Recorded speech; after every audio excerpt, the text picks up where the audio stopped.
Turn my mic on. I'm Wayne Tice, Magistrate of District 2. Judge Vogel's a little under the weather today, so I'll be filling in for him. Everybody's here. We're just short myself, or the judge, rather. And let's stand and say the Pledge of Allegiance.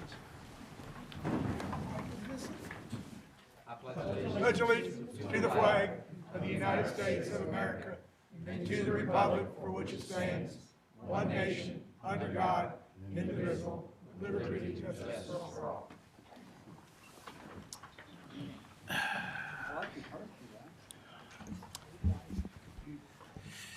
Let's see. Holly, can you call the roll call for us, please?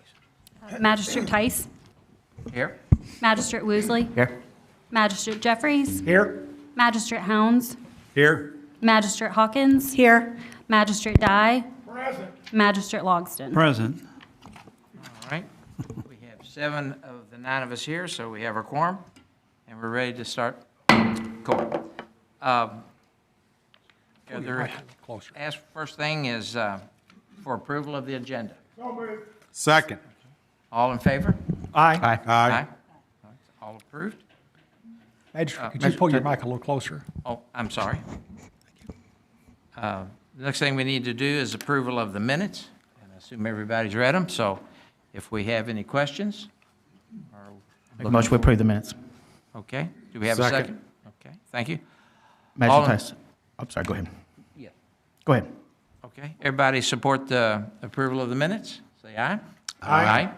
Okay, We're going to do a moment of silence. pardon me, sir? Moment of silence for Magistrate Tucker. Oh, yes. And I apologize, I intended to do that first.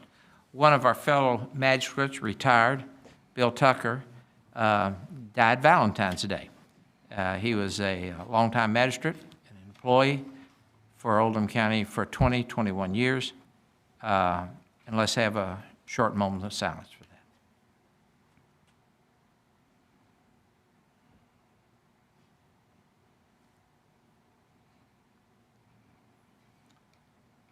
Okay, following that, Magistrate Woosley has the arrangements of what has been published on that. Could you read that for everybody that's here as well as those that are watching us today? Former Magistrate Bill Tucker, he's going to be at Staff's Funeral Home on Thursday, February 20th from 4 to 7.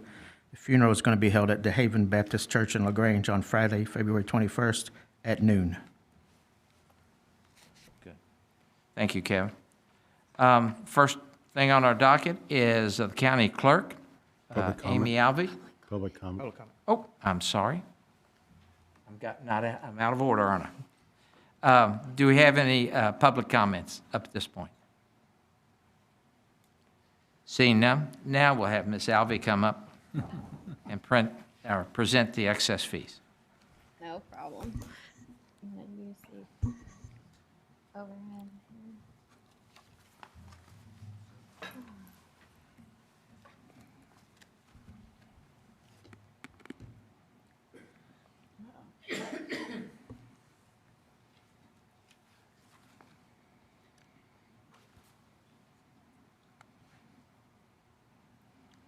There we go. All right, good afternoon, Amy Alvey, Oldham County Clerk. So I have two items today. The first one is turn over our excess fees for 2024.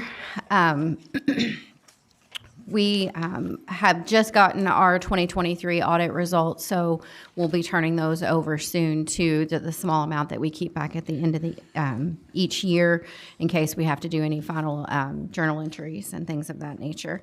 But just a little bit of statistical information. Our revenue increased by $715,000 over the past calendar year. So our total revenue was $31,503,162. So again, we are mainly a pass-through. 95% of what we collect, we distribute out to other agencies. So all of the taxing districts, the county and the state as well. So with that being said, obviously when our revenue went up, our expenses went up as well. So our expenses were $30,893,212. So that was an expense increase of around $707,000. Of that 707,000 increase in expenses, 651,000 of those funds were ones that were disseminated to all the other taxing districts. So again, we're just pretty much a pass through.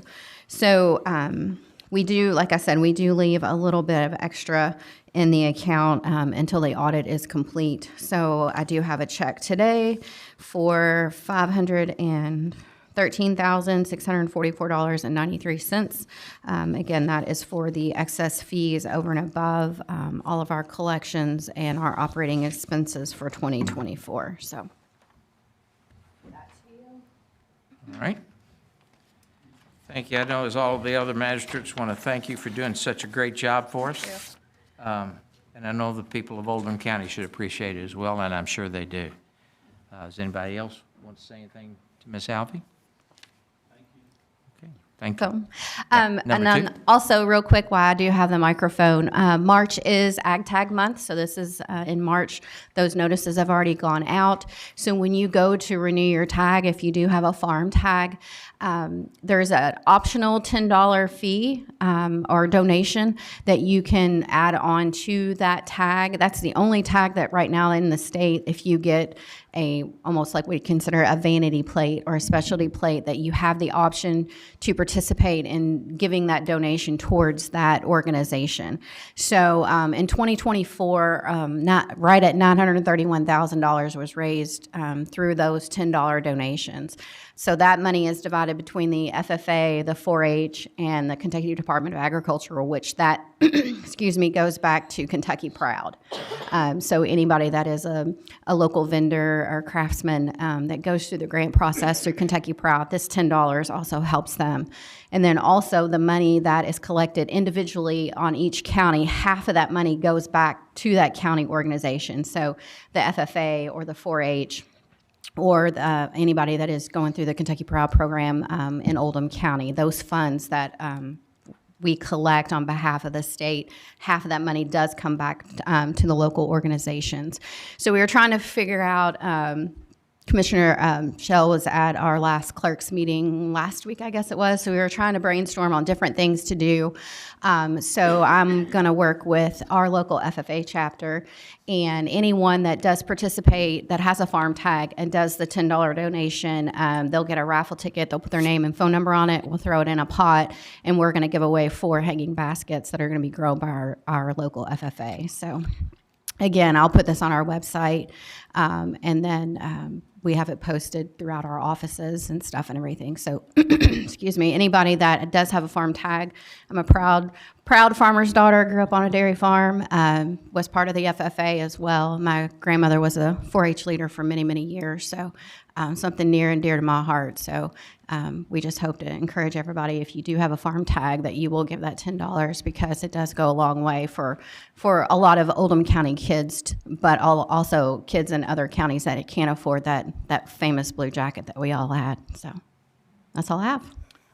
Before you leave the podium, Yes, sir. how's our new facility doing over on 42 there at Prospect? It's going pretty good. We are still wait for the weather to break so we can get our permanent access for our internet. Obviously, with all the snow and stuff, maintenance has not been able to install our camera system and stuff. But other than that, we are fully up and running and functional. So everything's going We good. were over there the day that you had the open house. Uh-huh. And it's a great facility, not only for the county government, your office, but also for the library. Yeah, they've. I think Julie was telling me some numbers the other day that their attendance at the Prospect or Goshen branch is outgrowing the attendance that they have here at the LaGrange branch. So a lot of people, and anytime I've been over there, the parking lot has been full. Their programs that they have for the kids during the day, they're adding programs to that because they're at capacity of those too. So yeah, brings in a lot of business. So Well, if you're a magistrate and you haven't had a chance to get over there, you ought to. And if you're a resident of Oldham County, it's a great facility you need to pass by and go in.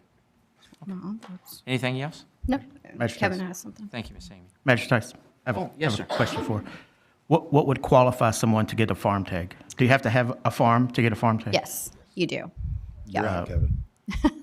You're No, out. he has bees. I have a farm and I have a farm number. Yes. If you have that, then yes, you would qualify for a farm tag. You can get a farm tag and do the $10. They are looking at getting a new tag that's going to be like the Friends of Coal. It's going to be the Friends of Farmers, and it'll be the same thing. It's not an optional donation. It's a required, just as the same as you would have a UK U of L, autism, any type of those plates that donation would go to. So, because there's a lot of kids that are in FFA or 4-H that live in residential subdivisions that, their families can't support those programs through the Ag Tag program. So they are looking, and hopefully we'll have that soon, to have that ability to have a Friends of Farmers tag. So. That's kind of, thank you very You're much. Next thing we have on our agenda is we've got our jailer, Jeff Tyndall, to come forward. He's got some new policies and procedures that we do every year, Yes, sir. and I'd like for you to tell us about it. Good Thank you. afternoon. Oldham County Jailer Jeff Tyndall. Once a year, the state requires us to fill out the policy and procedure manual. Any change that we make throughout the year, we write it down and we turn it over to fiscal court to be reviewed, updated, and any changes need to be signed by the governing authority. We make the changes, we send it over to our county attorney, and then it goes in front of the jail committee, and of course, the jailer and my staff approve it, and it gets approved, and then I have to present it. This year, the only changes that have been made, some of the bigger changes, we've had to change in the policy and procedure that the taser it used to be called the conducted electronic weapon. Now it's the taser energy weapon.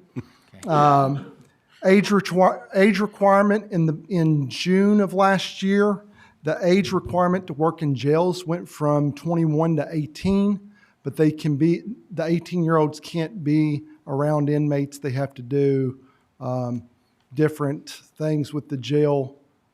But due to us holding federal inmates, we haven't adopted that. I would rather hire people that can actually be around the inmates. Yeah. But we did have to put that in the policy and procedure.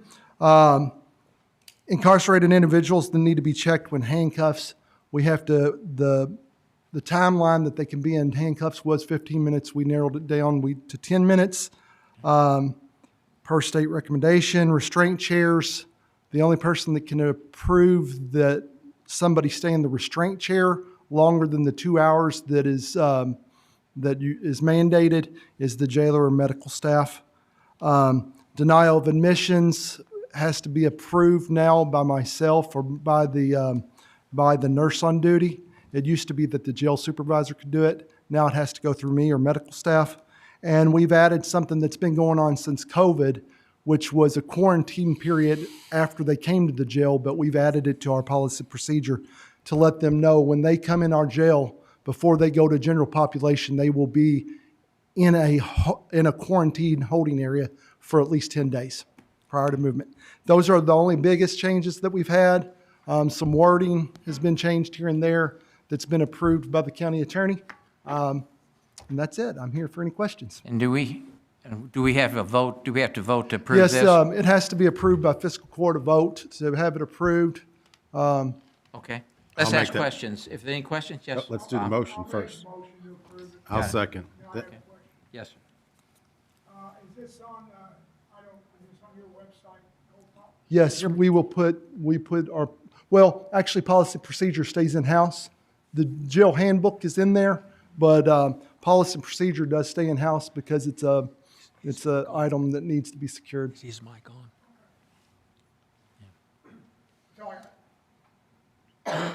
Any questions over here? Any questions? Okay.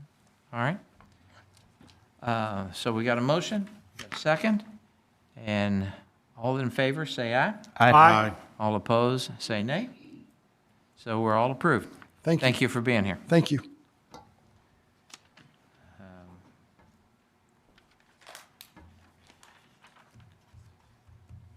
At this point, we have a lady with High Point Charities, Amy D'Amico.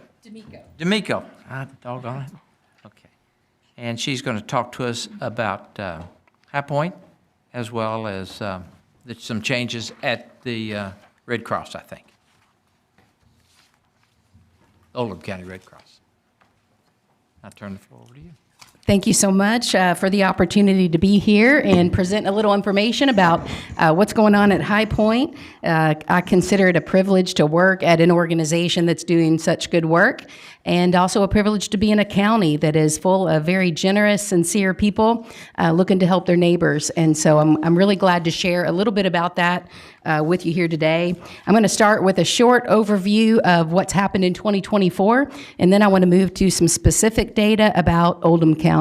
I know you're interested in that. So I did provide a handout for each of you, and then the information on this PowerPoint is exactly what is in your handout, so follow along however you'd like. Let's see, slide 1. Here we go. So this slide is showing you 2024 total client services. We had 30,064 services provided to families last year. And if you look at that chart, you'll see in the last 5 years, that is a 131% increase in services provided since 2019, 93% increase in just in the last 3 years.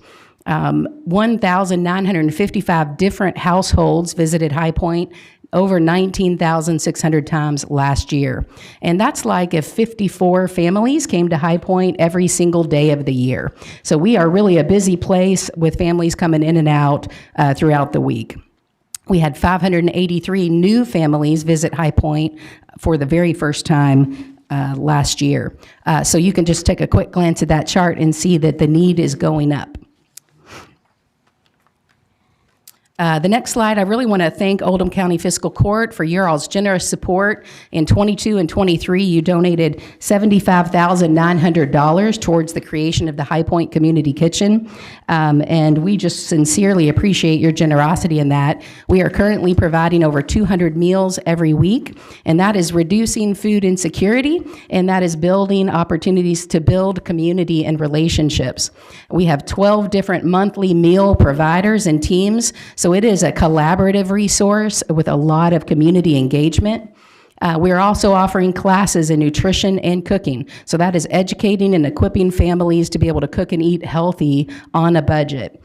We have employed a part-time kitchen manager, so we have trained leadership over the critical community resource. So we thank Oldham County Fiscal Court for your generosity in that project.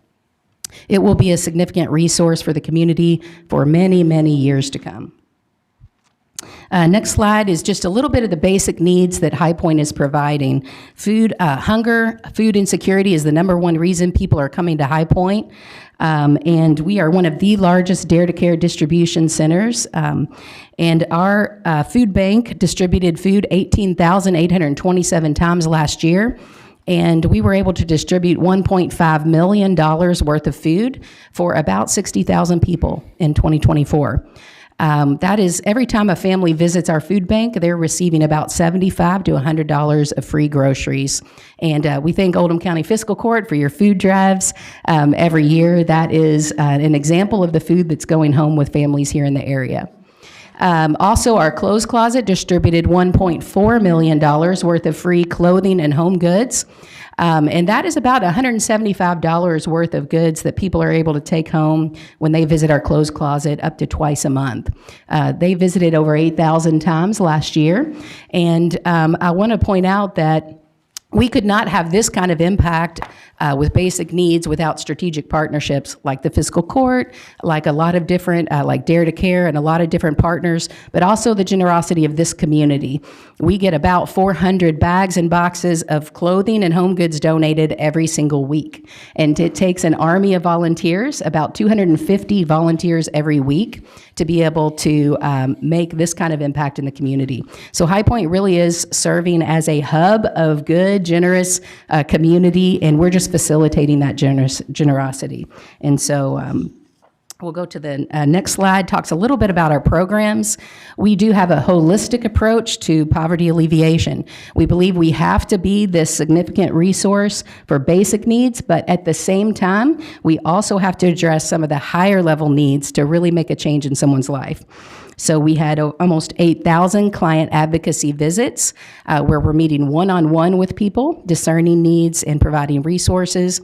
100 households received case management with the potential of some small benevolence funds to help them be able to pay some bills that are endangering their stability, or maybe helping them meet their goals. We are a faith-based ministry. It is not a requirement to receive services at High Point, but we stand ready to answer questions and offer prayer and encouragement as well. We had over 6,000 in attendance for weekly Bible study, worship, and youth programming. All of those opportunities are optional. 261 different life skills classes last year for 269 people. English as a second language is very popular. A lot of Spanish speakers trying to learn English. Financial literacy and budgeting is critical for families who are struggling with basic needs. And obviously the cooking and nutrition classes that are happening in the kitchen now, as well as some other programs. So High Point is really providing a lot of help, but also focusing on providing hope to families who are coming. I want to switch now just to some Oldham County data. There were 953 Oldham County families who came to High Point last year, and that represents 3,091 people. And so I've broken up the age groups there with about 968 children in Oldham County represented in the families we're serving, as well as almost 600 senior citizens who are regularly coming to High Point for support, and 47 U.S. veterans here in Oldham County coming for support as well. So we have about 534 families from Oldham County coming to High Point every month, and 257 new Oldham County families last year. If you look at this next slide, this kind of helps. I know you're probably interested in the percentages of the different counties who are visiting High Point. You'll see Oldham County in the blue line there. I mentioned 953 different families. That represents 49% of the families coming to High Point. So nearly half of our families are from Oldham County. We have seen an increase over the past few years of families coming from Henry, Trimble, and Carroll counties. The poverty level in those counties are very high compared to Oldham County. And through the last few years, we've seen an increased need specifically in those counties as well. So it used to be in 2019, Oldham County would have been 75% of the families that have come that were coming to High Point. But you can see the other counties are coming in an increased level now. I'm going to talk a little bit about that again here in just a minute. We do have some other counties that come. Sometimes we'll get Shelby or Jefferson County families. We serve them on the first time they visit, and then just make sure they know of all the plentiful resources in their counties where they can receive support. We feel it's important to continue to support Henry, Trimble, Carroll because the amount of resources available in those counties are not as high. This last slide I wanted to share shows a little bit of a comparison of the amount of people we're serving versus the people in poverty in that county. So if you'll take a look at that first column where it says Oldham 90%, that blue bar is, I mentioned 3,091 people who came to High Point last year. The orange bar, 3,439, that represents the amount of people living in poverty in Oldham County. So you can see that we are serving 90%, basically all of the families facing poverty in Oldham County are coming to High Point. And so we're grateful to lean into that space and be a resource for those families. You can also see 56% of the families living in Henry County facing poverty are also coming to High Point. 79% of the families in Trimble County who are living in poverty are coming to High Point. And then a smaller percentage, Carroll County, 31% of those families are coming to High Point. Obviously, Carroll County is a long way up 71, but we did have 189 families from that county coming to High Point last year, some of them every week. So if you total all of those together, looking at the population of all four counties, how many of those are people are living in poverty, we're covering about 67%. So, a quick summary is that we continue to be the principal resource for basic needs in this county and in the region. Lastly, I just want to thank again the fiscal court for your support in the past and in anticipating that in the future as we partner together to help families who are in need in this area. And I want you to know that as the need continues to go up, we are prioritizing continuing to build new strategic relationships so that we can be this dependable resource for families in this area, in this county, and in this region.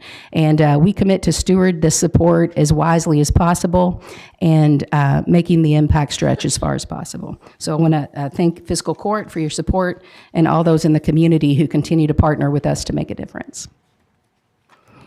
Magistrate Tice asked me to speak just briefly about the Oldham County Red Cross. Obviously, I don't work for the Red Cross. This is this information is as far as I understand it. There were quite a few things the Oldham County Red Cross was doing to support the community. One that is applicable to High Point is food support. I can say that High Point, you've seen some data already. We are able to serve families in need in this county with food. So High Point is going to remain a dependable resource for food support. But there is also a Bread of Life food bank in North Oldham in Goshen. They are also serving families with food support. That is an option. And there is a new food bank opening in Crestwood through the South Oldham Interchurch Council. Dare to Care has recently approved them to be a new food bank in the Crestwood area. So there will still be 3 food bank options for families in the county. High Point probably being the main one, but also very good for there to be 2 other food banks in other areas of the county so that families who are facing transportation challenges, gas challenges will have a food source nearby. So we will partner together, the 3 of us. There were a couple of other programs. They provided rent and utility assistance. That is something that High Point is not funded for.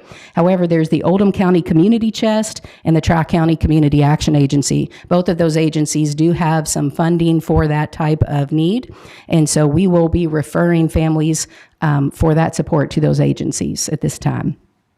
The last item for sure that I know is a concern is the Oldham County Red Cross was significant in helping families with Christmas support. A lot of the school systems and a lot of the families in this county went there for gifts for their kids. The family resource centers, local churches, and many other people are going to probably be carrying the weight of that. I have talked with several people, including Judge Vogel, about how we can all work together to fill the gap that is left with the Red Cross closing. And so I know those conversations will be being had here in the next few months as even though Christmas is far off, we'll start working on that as soon as possible. But I do see High Point as mainly referring for that type of support for other agencies who are funded and strategically able to address that need. Any other questions about High Point or anything else I can answer? I've got a question about when the kitchen opened, we had a conversation about learning some of these life skills for the community as kind of a preventative tool to teach kids and families how to cook that maybe don't need the other services. Mm-hmm. So is that something that we're getting to? Yeah, so one of the things we have to do for sure is to make sure we're focused on our mission, and that is definitely helping families who are struggling with basic needs. If we can teach them skills for how to cook and eat healthy on a budget, that'll be number one in terms of education at the kitchen. We are baby stepping our way into having a commercial kitchen like that, so our number one focus will be the families who need that kind of support, who couldn't afford or maybe take advantage of opportunities in other areas here. Whether or not we can use that kitchen to go outside of that subset of our population will yet to be determined. We want to make sure we're serving families in need really well before we start to stretch to do anything else. So we're going to stay pretty focused. So I asked Mr. Miko to come here today. 3 or 4 months ago, the Oldham County Kiwanis Club started meeting at High Point. I always knew what High Point was, what they were doing, but having our meetings there allowed me to do a kind of a deeper dive into what exactly they are doing. And with a county closing in on $80,000 with a household income of over $100,000, we still have areas of pockets of poverty in Oldham County. And I wanted her to come here today to tell us what they're doing, to give us an idea about what services they offered, and for folks that are listening at home, a contact to go to. There's a couple things that stuck out to me during your report, and then some information that I picked up otherwise. My rude math here is we have about 4,000 people in Oldham County that classify as poverty, and those are folks that who actually will admit to it. So there's no telling how many that won't admit to it. So we have a need in Oldham County.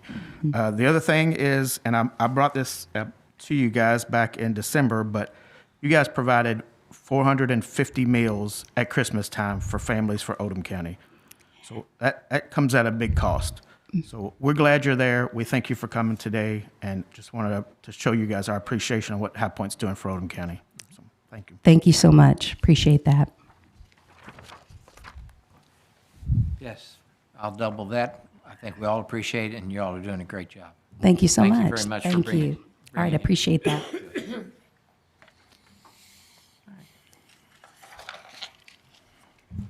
Well, let's see. Now it's time to approve the payables. Can I have a motion? Make a motion, pay the bills. Second. Okay. Discussion. Any discussion? Yes, Chris. So Matter stands. I was looking at the payables as I normally do, and there's one that jumped out at me, and that is the payment to, let's see, Keith Sharp, JKS Architects for $136,800. I realize that our accounting system and when the Prince report, it looked like it says travel reimbursement. I'm thinking that's a heck of a vacation. But I got a copy of the invoice, and I guess I'm a little confused by it because, and I don't know if we're going to be able to answer the question today. So I would like those that made the motion to amend it to remove this particular invoice until we can find out some more information. When I went back and looked, and I was not able to go back as far as I wanted to because we've changed the website and how some of the information is there, but I remember approving about a $3,000 expense with JKS to do some preliminary work for a potential new police headquarters. That's all I remember approving. So if the contract was for more than the $3,000, then I'm a lot more confused because, again, I don't know. I don't know how we got to this number of the $129,900 in planning fees when nothing's been brought to the court as to what we found out with the original contract, which I believe was about $3,600. Yes. Page 5. It's $7,200 worth of travel at $2,400 a trip, 2 people. I don't know how we came up with that number. $1,200 per person to travel up here seems pretty expensive. But it's $129,600, and it's listed as 15% for schematic design, 30% for development design, 40% for construction documents. So by that number, it looks like that we're drawing up construction documents. We're 40% complete. I don't even know what we're doing. Building phase, 5%, construction administration, 20%. I'm sorry, it says schematic design phase, 15% of cost, and that's where the $129,600 is. Now I'm reading this better, but I don't know what this is. Manager Tyson. Pat, would you come forward? I assume you got a bill on this, I got a copy of the invoice right here. huh? I provided Mr. Hound's. Oh, okay. The only thing I could advise the court is that you can withhold the invoice and we could do research on it. We compare it to the contract that was signed. And reviewing what Chris has said, he's right, 3 trips at $2,400 a piece, totaling $7,200. And then the design phase of the project is listed out. And it gives percentages and the amounts for each. The total of $129,600 number. That's all I can tell you at this point. I don't remember. I remember when we did this, that we talked about this. We talked about what our plan was, and it was my understanding that we were gonna spend about $3,600 to do some preliminary work. And at that time, we were gonna come back. There's been no update to the court. I mean, if there has been, if it's come to the building committee, then I'll pump the brakes. But when I spoke with a member of the building committee, he shook his head and said, I don't know what that is. Who approved the invoice? That's Stan Clark. Is that Stan's? Mm-hmm. Does he have any knowledge, or was that even discussed with him up to this point? It wasn't discussed in the finance committee that just took place. Oh, did we just have finance this week we do that? Did we discuss it at all there? Nope. What's the name of the contractor again? JKS, It's on page 5 of the paper. architecture. Yeah, I'm just looking to see if I. It's the same company that did our jail, but that's not relevant to this, of course. Magistrate Hans, what's on the page due date 5. on the invoice? Let's see, the date that it was all signed was 2/5, February the 5th, Stands here. and I'm not sure. Yes, ma'am. Oh, I stand. Mr. Clark? Any questions about the invoice? He's questioning the bill for Keith Shard, JKS, and apparently you approved it for the round figure, $130,000. Did we approve that as a court, or where did we get that number from? We signed a contract that fiscal court approved it with JKS for the design work, and, hired him as architect for that project, which is estimated at somewhere total everything about 19 million on that bill. You see it there. And those bills, as you know, you reach certain stages, and architectural fee is usually more of the upfront. So he's done the initial design concepts, been sent to the police and stuff. That they are looking at it, telling them to take some stuff out right now, refining it. But he's reached the milestone per contract where that first payment is due. In fact, he's passed that a little bit, but that's a fee that's due per contract based on the work he's done so far. Can we Is get this something that should, give me 1 second. Is this something that the court should have voted on to approve this amount of money? And if so, did we? Or if not, why didn't When we? you sign a contract with somebody and commit, I don't know what the total is, you catch me off guard, but the total is, I think, over $1 million that this court committed to him. This is just a progress billing on contract is what it is. So once we approved $1 million, our vote, and I assume we voted, Right. to spend up to $1 million with Keith Sharp, Yep. then as it moves along, he can bill us at whatever the costs are Yeah, up to progress date. payments. Yeah, same as we've done on any other capital project we've done. I don't remember that being part of the contract. When I tried to, I don't have a copy of the contract. I'm aggravated with myself because I can't find it. Normally, I keep those in a folder electronically, but the number that sticks in my head was in the 3,000 to 4,000 was to do some preliminary work, and then we were going to have a conversation about it. We've had no conversation about it, and I guess Holly, do you have anything in the minutes that would show that we had this up to a vote? Probably, but Yeah, I can We'd have to send stop all and the look to magistrates understand a that. I don't copy try of to the put you on the spot. contract. Pardon me, sir? We went through a process. We requested for qualifications. We met with, I think, 3 different individuals. We had meetings and stuff, and then we had a recommendation to the court where we have the different ones to select. And we selected JKS versus the other ones based on what, But committee. I guess where I was, I don't remember there being $1 million worth of fees. I was I swear it was $3,000 or $4,000 is what the original contract was for.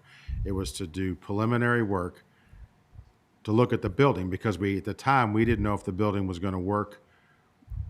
We hadn't even talked about what the plan was. We were just trying to figure out, we have a shell. Could we put the offices and whatnot in there? And I think that it was determined, and I remember this conversation, But the HVAC work alone, because the building was designed as a big open space, and if you had to make it into offices, that was going to be expensive to run the HVAC. And then there was a conversation about potentially I'm going to call it a addition, whatever term you want to use. But that's all. I don't remember the court ever approving $1 million expenditure to Keith Sharp for design of the building.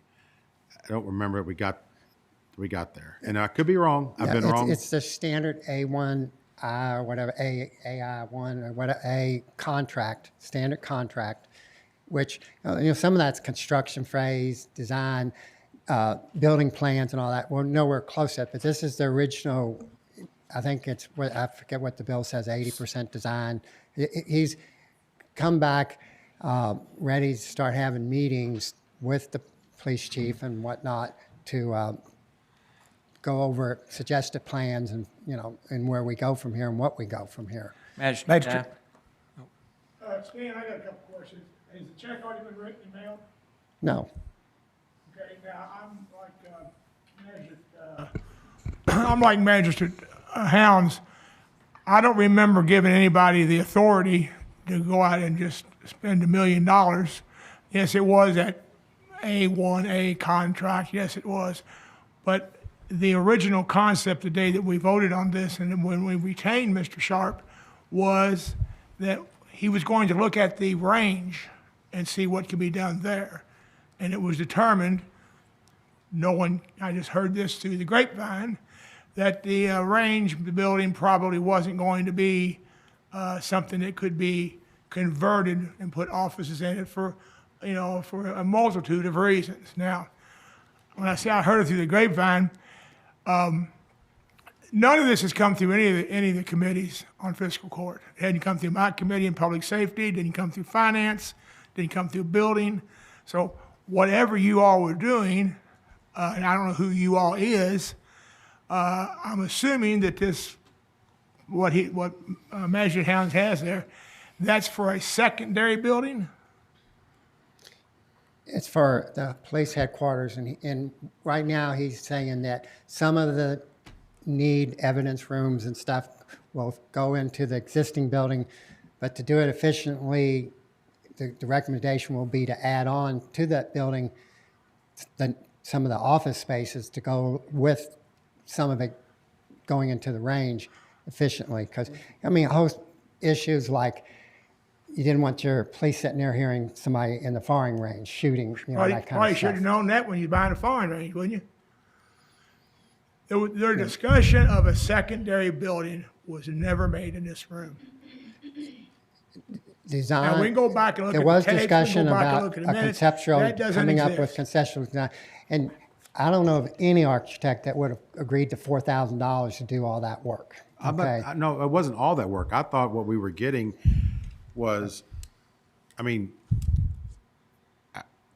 didn't excuse me, Chris, we didn't contract him to look at a building and say if it would work, and if it don't work, go ahead and start building a second building. We never told him that. Nobody has to date. Nobody asked. No, it's just, Well, who were these people, and who, apparently, someone gave him the permission to spend $100 and something thousand. It wasn't us. And I'm very just upset about this, that, we have a committee system, but then again, somehow or another, the upper echelon feels like the committee system either doesn't work well enough for them, and I'm not pointing this at you, Stan, don't think that, or they just sidetracked us. Whatever, I don't know. That's what it looks like from sitting in this chair today. The second thing is 3 trips at $2,400 a piece, travel. I would have put him in an Uber, would have been cheaper than that. have you priced You Uber got to from- fly your private plane? No, you don't. Magistrate Woosley would like to ask a question. You okay, Bob? All right. I just want to say it didn't come through the Parks Committee either. So I understand we have a motion on the floor that I've made to pay the bills, and I just want to keep us on track. I'm asking, what is the due date? I don't want to. it just says the date of the invoice is January 28th of 2025. There is no net 20, net 15, due upon receipt. It doesn't say any of that information on there. There is policy. Those of us that took the budget workshop the other day, I believe we have 30 days from receipt of the invoice to pay the invoice. So if I'm just going to use simple math. This is our last meeting in February. Our first meeting in March would be the 4th. Glad somebody looked that up on the calendar. I didn't. So The court clerk, Holly, says that given about 10 minutes, she can go look up in the minutes, hopefully, and give us what we voted to do or not to do. Can I interject here? Because while y'all are sitting here arguing, I'm looking at the minutes. Good. Thank you. It was on the agenda for 5/21 of 24. I think it must have gotten tabled. The June 4th, 2024 minutes contain, under contracts and resolutions, agreement between OCFC and JKS Architecture, motion made by Magistrate Logston, seconded by Magistrate Hawkins to allow Judge Vogel to sign and accept the contract as submitted, and that would be exhibit number 6 to the minutes. Unfortunately, the minutes that are online are all in one, so for 2024, you have to scroll all the way through, and there's no exhibits that's in that string. It's just the minutes that have been scanned in, so there's 66 pages of minutes, but there's exhibit 6 to those that would reference this particular contract. But that was just for the retrofit, to check to see if the shooting range was going to work. We didn't agree to build another building. Holly can she said she can look it up and get what was in the contract still in about 10 minutes. Is that? The Chairman, Yes, sir. I'm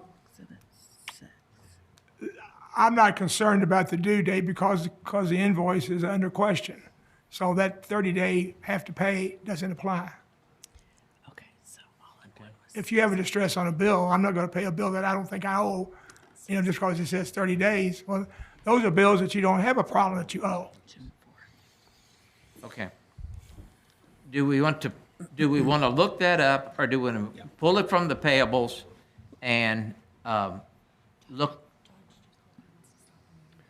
I would rather pull it from the payables and let's wait till the county judge gets back here. I'm sure he's got some input on this. Wayne, can we take a 10-minute recess and see if Holly can locate that particular information? Second. It's fine with me, but I'm not going to make that motion. Okay, here's the contract.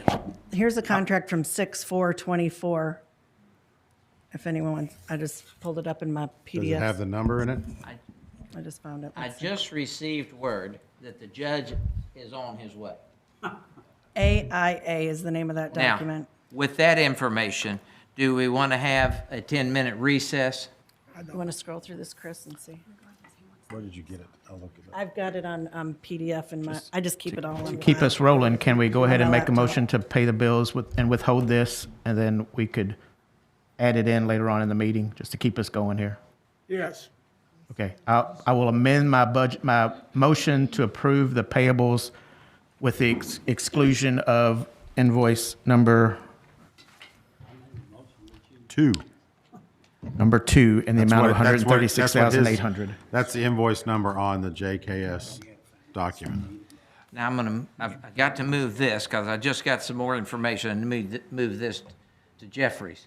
Yes, I'll agree with that. Wait just a second. Oh, I'm sorry. I don't know what the question is yet. Irregardless of whatever, judge would like to have this meeting suspended or stopped until he gets here. Now, in Robert's Rules of Order, can we do that? I would assume we could take a recess. We can take a recess, but Right.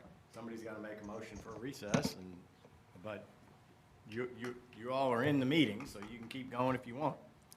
Well, Can we before you come back to recess, this? may I make a comment to the court, Mr. Tice? And I'm more than glad, but we're all of a sudden getting too many pieces of paper out on the top of this table, and we've got to stay in order. Well, So, my only yes, sir. comment as treasurer is that we just came out of finance committee meeting. And we could have discussed payables then. And in fact, I was asked to pull the invoice, and I pulled the invoice for the court. And then I get asked questions that you leave me in a position that I can't really answer at this point. We have goods and services rendered. You good people have reviewed payables for years.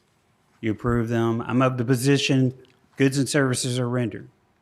You have to approve. Now, you have the option to withhold.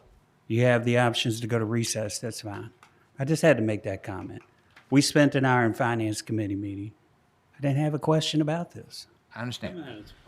Magistrate Tice, we have a motion on the floor, so let's either go with the motion or we have employees here, we have folks from the public here. Taking a break right now, I don't think is feasible for that. We've got stuff on the agenda. Yeah. So it's either tables, let's pass my motion and discuss it when he gets here, but let's keep rolling. If you got a motion on the floor, you have to execute that first. And the motion on the floor I is that guess we if you approve the approve your payables motion, without then that. there's- If you approve your motion, then there's no more discussion about this invoice. Well, because What? Judge is our leader, and that we all have voting, so we can override his vote.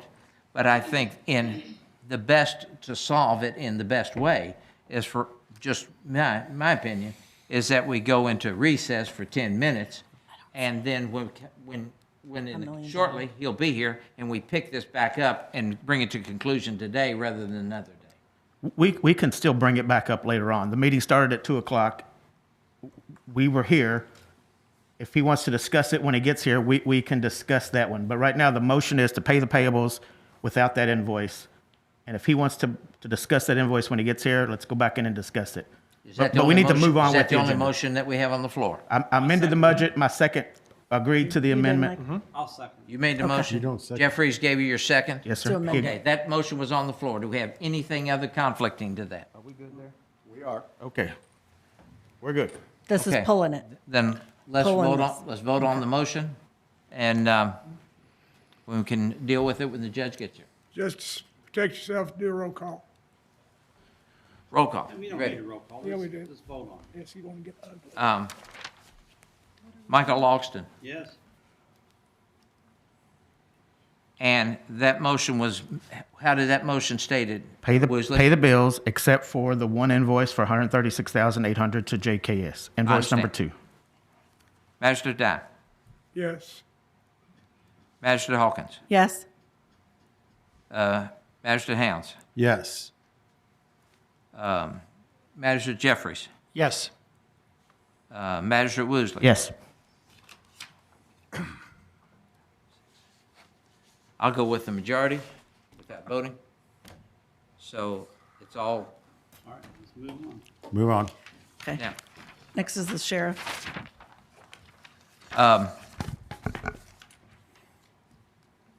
Contracts or resolution? okay. Next item on the docket is Sheriff Wakefield would like to present to us a grant application. And I tried to read it and understand it. I'll be quite honest, a little difficult. So I figured you were well aware of it, and explain that to us, please, sir. You had trouble understanding the grant application? Yeah, what the grant is. Okay, all right. Well, this is our annual highway safety grant. Basically, we petitioned through the Kentucky Office of Highway Safety to receive money from the National Highway Traffic Safety Administration. It's our annual highway safety grant. We have to apply now. We have to get approval from fiscal court to enter in that agreement. I believe County Attorney Baxter has already approved that. So what we're looking for is fiscal court approval to enter in that agreement again. We're asking for $30,000 this year for highway safety enforcement, to include seatbelt, speeding, all the other things that we use on that. We also have some community initiatives that we participate in with this money as well. This will not start, if we're approved, until October 1st of 2025 and ends 9/30 of 2026 to meet the federal budget. So. Great. Does everybody understand what he's asking for? Major Tice, I would like to move a motion Yes. to allow the county judge to sign the 2026 NHSTA grant application in the amount of $30,000. Second. Got it? We have a motion and a second. Oh, wait a second. Question? Yes, sir. Is there a match to this grant? No, Okay. That's all I got. Thank you. Is that got it? All in favor? and say it's all yea. overtime. Well, it can be regular time in certain circumstances, but yes. We okay? All right. Can I hear, all in favor, say yay? Yay? Opposed? So it goes through. All right, thank you, sir. Thank you, Tim. Let's see. Let's, we've got a recommendation from our engineer, Jim Silliman.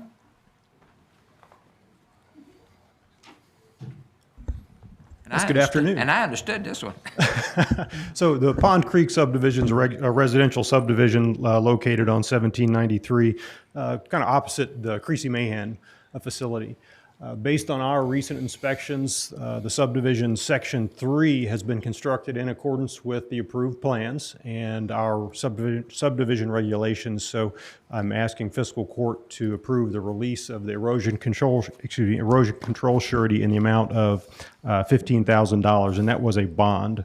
And this did come through a road committee with favorable recommendation at their January 21st, 2025 meeting.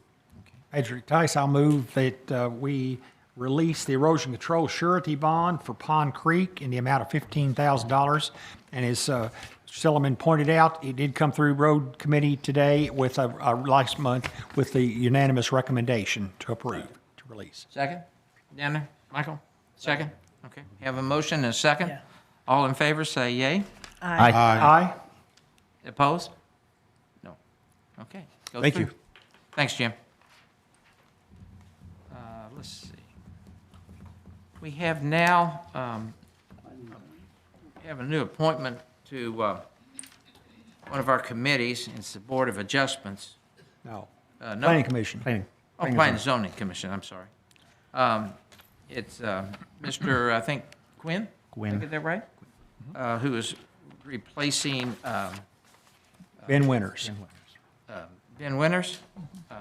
And Mr. Quinn will fulfill the term of Ben Winters, which goes until August of 2027.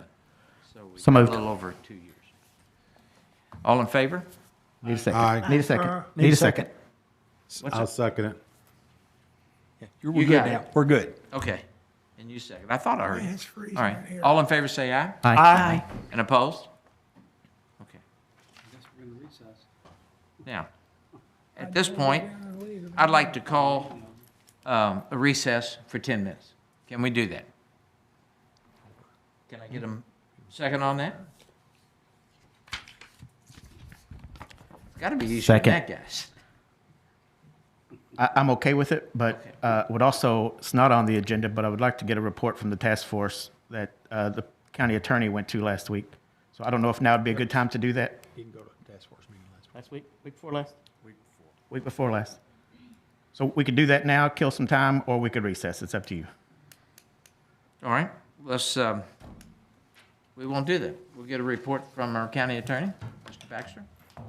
Well, we have a meeting scheduled for Friday with the task force again. The meeting has been moved because there's an expectation that we may have a little bit of a bigger group than we've had. Post 5 doesn't really accommodate, the room doesn't accommodate the number of people we anticipate being there. It's moved to the community center in Campbellsburg, which is across the street from the bank over there, downtown Campbellsburg. The sheriff from Henry County and his deputy are here today. They informed me that our best restaurant will be serving us at the conclusion of the meeting, so we probably end up with more people there when they find out there's free food. But at this point, my understanding is that the fiscal courts in Carroll County and Trimble County have considered joining the task force, and they have agreed that they are going to be part of the task force. Gallatin County does not seem particularly interested in being involved. Owen County is going to attend our meeting, right? Owen County is going to be at our meeting. The judge executive will be at our meeting on Friday. So that's 5 counties. In addition, Franklin County has shown some interest. Scott County has shown some interest. Shelby County has some things going on. I think they probably are not in a position now because of some things going on over there to be involved, but I don't think they're saying no. They're just deferring at this point. We have sent around, and I know you all have seen the correspondence about the interlocal agreement. So there'll be some discussion about that at Friday's meeting, trying to get that in a final form. I do have to thank, I know some of you all went to see our legislators last week and had an opportunity to speak to some of the legislators about some of the confusion over what opioid funds can be used for. After that conversation, Representative Nemus reached out to me and put me in touch with a lady at LRC who writes legislation, I guess, and there's a proposed amendment that has been added to the potential uses for the opioid funds that would allow for some law enforcement use of it. To kind of clarify, there's a provision in the statute now that's kind of a catch-all, but there's not a specific provision in the statute that would allow for law enforcement use. This would hopefully empower law enforcement, and it's going to be specifically for multi-county task force use if it gets approved by the legislature. So that is something that I believe they had until today, maybe, to file all their bills. That was Tomorrow. Is it tomorrow? Tomorrow. But I think that has been taken care of. My understanding from Representative Nemus is that it's being added as an amendment to somebody else's already existing bill. So I don't, they didn't have to reinvent the wheel. So hopefully that will take place. So we're looking forward to having our meeting on Friday, and we will keep pushing ahead. And the meetings are open to any of us who may want to come up? If you want to come, sure. Give me the time one more time. It's 10 o'clock on this Friday Okay, at the Community Center in Campbellsburg. got it.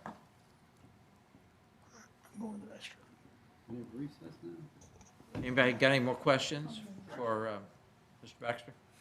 All right, let's take a 5-minute break. Judge Vogel's here. Yeah, I saw, but we'll still take a 5-minute break to move chairs and everything, and then we'll resume. Is that okay? Yes. All right. So, do I need to have a vote on that? Second. Okay. She moved it, you seconded it, all in favor? Aye.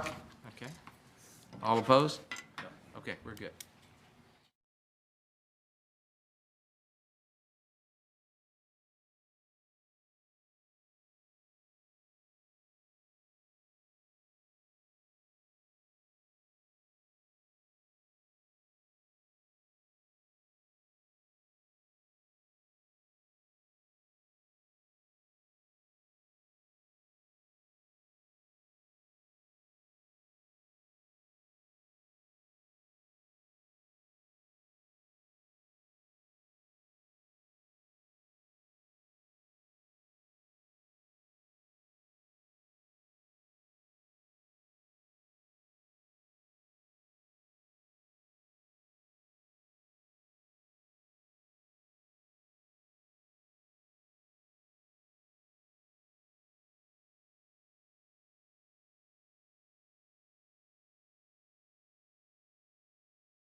Is your mic on, sir? There we go. We're coming back after a short recess. Since the time we've been out, Judge Vogel has been able to be here and is now present. And I've been conducting the meeting, so Judge says, okay, I'm going to keep doing it, and he's going to come forward, and we're going to talk about the issue on the one bill, if we can. All right, good afternoon, everyone. Seems a little unusual to stand on this side of the microphone, but Judge, I'll put you on a timer too, so you I'm got happy 4 to minutes. do that. Okay, yeah, that's right. Go right ahead.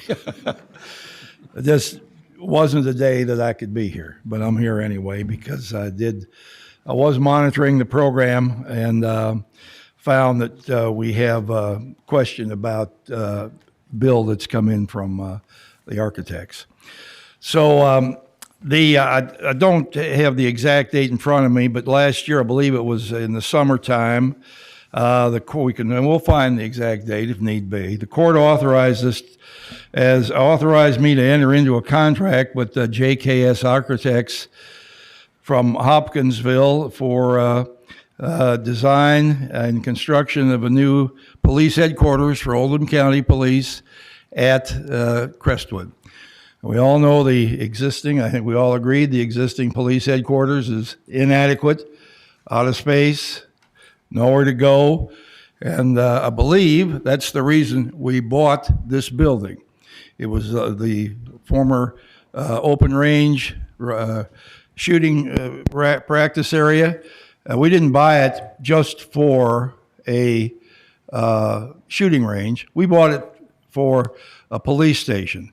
When the idea was there for the shooting range only, none of us had the appetite to go forward and pay over $2 million for a building to buy a shooting range. We weren't going to do it.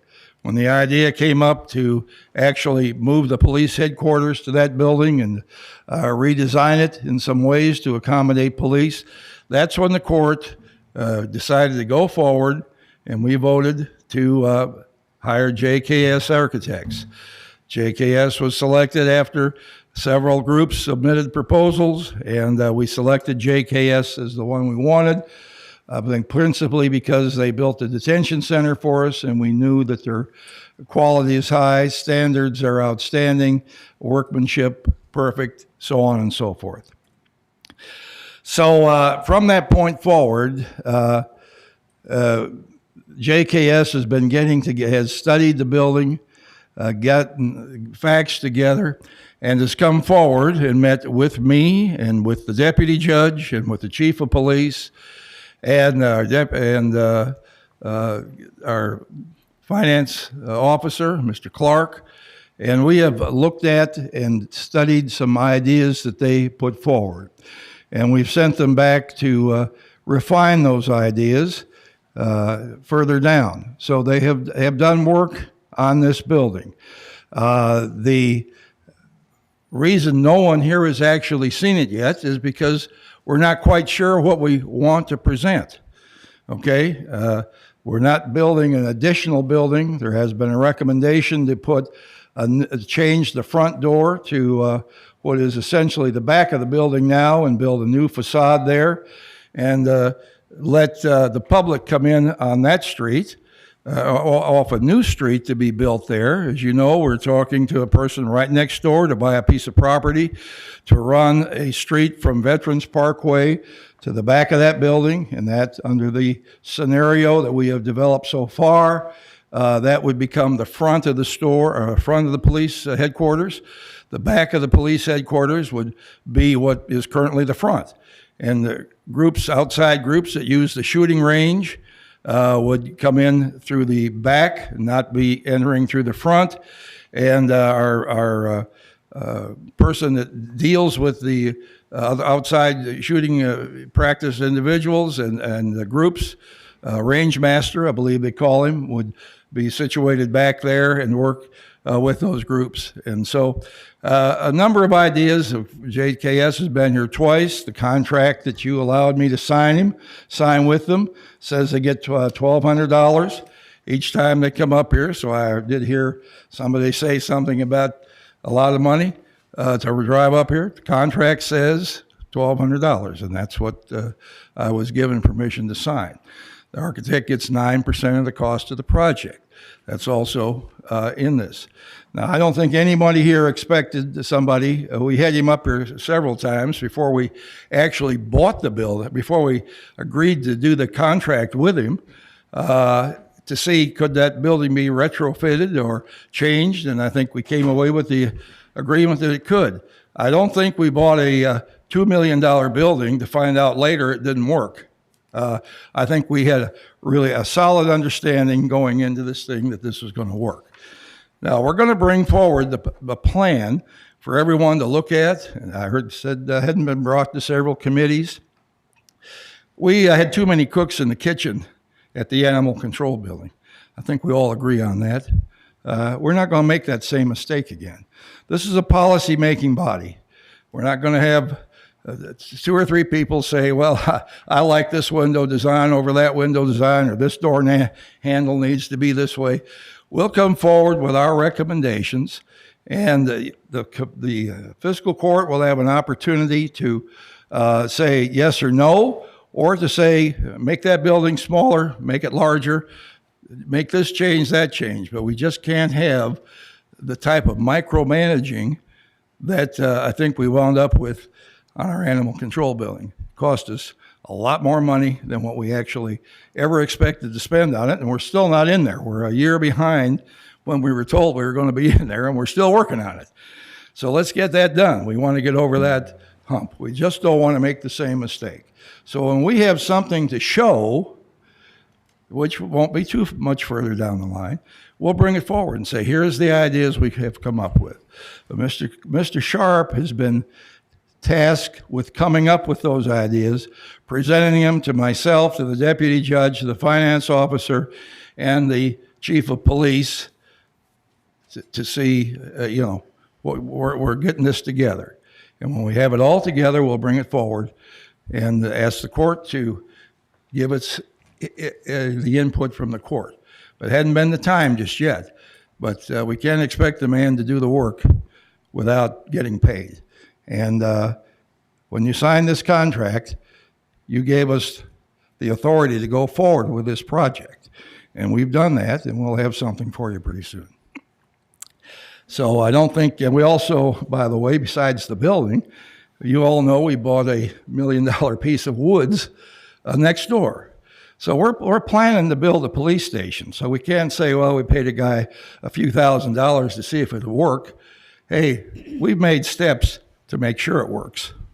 Now, how deep we're going to get in? Are we going to get into 18 million, 19 million, 20, 23 million? That's going to be determined by this group of people right here. But we've got to have some place to start, and that's what we're putting together right now. Is how we are going to present this and see, is this what we're going to do? What's it going to cost? Do you want to do something different? But we can't be micromanaged down to everybody coming to every meeting putting their 2 cents worth in. I mean, it just doesn't work at this stage of the game. And I think we're also buying the building property next door. You know, we've got a contract to build some property to put a street in there. So, you know, we're well committed to this. So, anyway. Michael first. Judge, I understand we gave you permission to do this, but how much did it cost to design the animal control building? Does anybody know? It was over $300,000. We paid the architect. Because when I gave permission to go forward with this, I had no idea we'd be spending $100,000 for somebody came to us and said, I mean, Mike, I hey, can't. This is what's going to happen. Well, you cannot. Well, I can't help what you thought was in your mind. Well, does anybody else did that? You signed. You voted and gave me permission to sign the contract. You certainly didn't think it was going to be nickels and dimes when we paid $2.3 million for the building to start off with. No, but I didn't we think had it to was go gonna some be- direction. And Judge, we haven't even seen anything. That's the problem. pardon? We haven't even seen anything. That's the problem. Seen what? We have not seen anything. Well, I just got done explaining to you I that we haven't understand had anything to show you. We're getting it together. We can talk about it all day long, whether there isn't a piece of paper in front of you to say, here's the conceptual idea of how we think we should do this. You don't have anything to talk about. I just said, we will bring you the idea, and we're getting the idea together, but you can't get it together for nothing. It takes some of his fee to put this together, and that's what they've done. Magistrate Helms. So I have a copy here of the AIA document B101 from 2017. Can't believe they haven't updated this document in that many years. Exhibit 6 from 6/4/2024. I do find in the document where it talks about the cost $1,200 per man per trip. I find that number in here, and there's another number in here that talks about what the percentages are. Magistrate Hunt, could you speak up? I'm sorry. There's another number in here, another page that talks about the percentages, about what it's going to cost. 15% for schematic, 10% for design development, 40% for construction documents, bidding phase 5%, 20% for construction administration. It's got fees listed in this invoice for professional services. Nowhere in this document does it have the amounts that it's going to be. And I guess I struggle with how we came up with the number. I get it. The gentleman's not going to work for free. I get it 100%. Profit's not a dirty word. But at the end of the day, it says when compensation based on services, and it gives the percentages on page 21 of the document. It talks about the rate, licensed professional, $240 an hour, project manager, $162, and staff, $130 per hour. Understand the rates. But nowhere in this document does it talk about how much we are encumbering the court for. That's a decision the court has to make yet. Somebody Okay. made the decision, Judge, because he's basing his fees.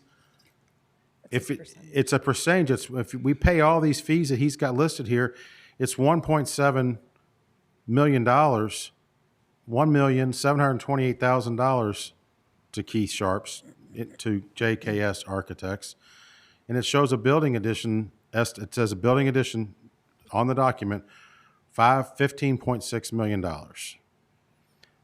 And I guess I don't know how Magistrate Tyson and I had a conversation about this in the past. He brought up to our attention about when we redid the pool, and we came up with the pool number, and not the best use, but it worked. We all agreed we were going to go forward with the pool. We gave a number of, and I'm going to make this up, don't quote me, it was like $2.5 million if I remember right. We even quizzed the architect at the time, should be a good number. And then we all got culture shock when it came in at somewhere in the neighborhood of about $4 million. 3.8. 3.8. No, it's $4.5 million. Well, then we added the After we shaved slide. the other off of it. We added the slide. Okay, we're just going to use a round number, $4.5 million. I get that. But we went into that project knowing that everybody's comfortable with $2.5 million. We can't help what happens in the open market. I mean, it's not possible. We never had a discussion about what this cost of this building is. And this gentleman, I get it, he's provided services and is requesting $129,600 for services rendered. But I don't see, and I don't know how you have a contract with no amount in it. The final target is a combination of what the court is willing to spend and the architect feels he can draw, and what can be delivered to be built. You've got to start somewhere. Now, the bottom line is that whatever his fee is not going to go over 9% of what we spent. That's without us agreeing to it. So he has to start somewhere, and we just built a $7 million building from scratch to go in, and which was more than what we thought we were going to spend for Agreed. it. And to go down and redo this building, you could say it's probably going to be more than that.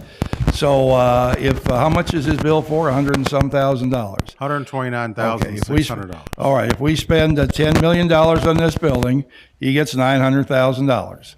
Okay, so are we agreed on that number?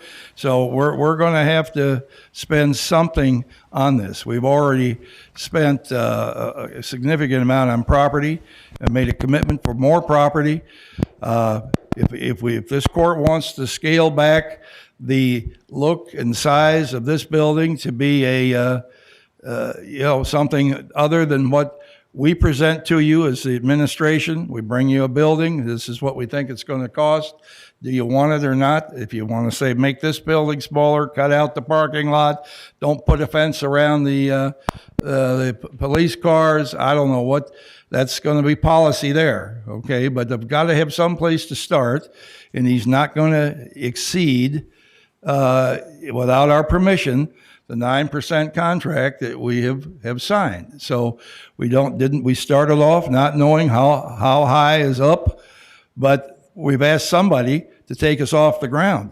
And we've got to have something here to present, something to build. And I don't think when we did the animal control building, a number of figures came out of the air with no real, I don't want to spend more than this for it. I don't want to spend more than that for it. Okay, well, we found out we didn't know what we didn't know until we got into it. And there's going to be that every project has had that same issue.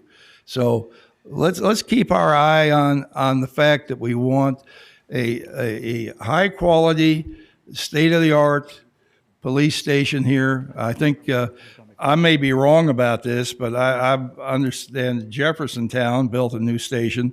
Maybe one of you know how much it cost.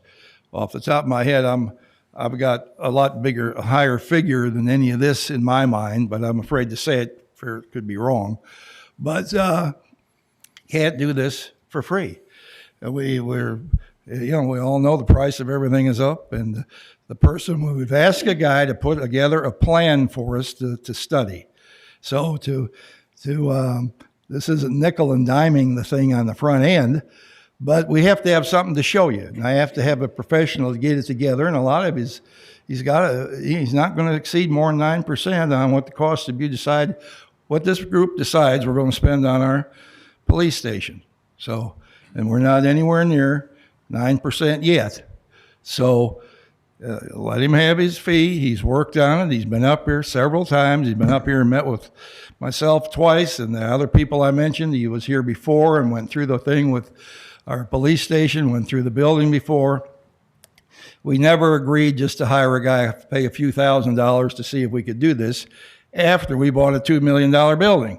That'd make no sense at all. I guess my thing is a number should have been brought back to the court as to what we anticipated this cost to be. We don't know yet. We've got to get a plan together to show you. You just can't pick a number out of the air and say, we're going to spend $5 million on this. It might take us nowhere that we want to be. We have to have something to look at. And we've got to get something together, and here's what we've gotten together, and here's what it costs. And if you say spend less, we'll shave it down. If it's acceptable, we'll go forward. But we have to have a starting point on paper with a plan that's viable and workable. And I don't know how else we could possibly do it. Magistrate Woosley. Judge, appreciate you coming in today. I understand you're feeling under the weather. What I'm hearing from fiscal court is we need to do a better job communicating. That comes from your office to us, also comes from the committee chairmen to the rest of fiscal court. We all need to do a better job communicating. And if this would have been communicated before we got these payables, this wouldn't be an issue. Regardless, it's a bill, we owe it, and we're going to have to pay it.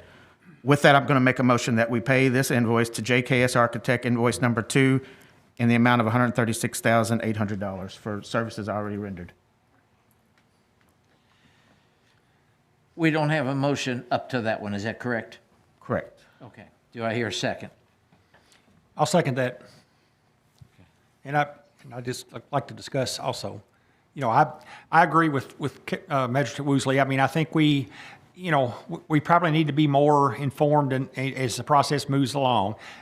I agree this, I don't particularly like, the bill, but I mean, it's what we agreed to in the contract. So, I think we've got to, we're obligated to pay this bill. So, I just hope moving forward that we, the committee process or whatever, we are more informed, I guess, as we move down the road. So, I just think we've got, I don't see how we cannot pay this bill. I mean, the services have been rendered, and so, that's where I'm coming from on this particular bill. Magistrate, what would you like to be informed about?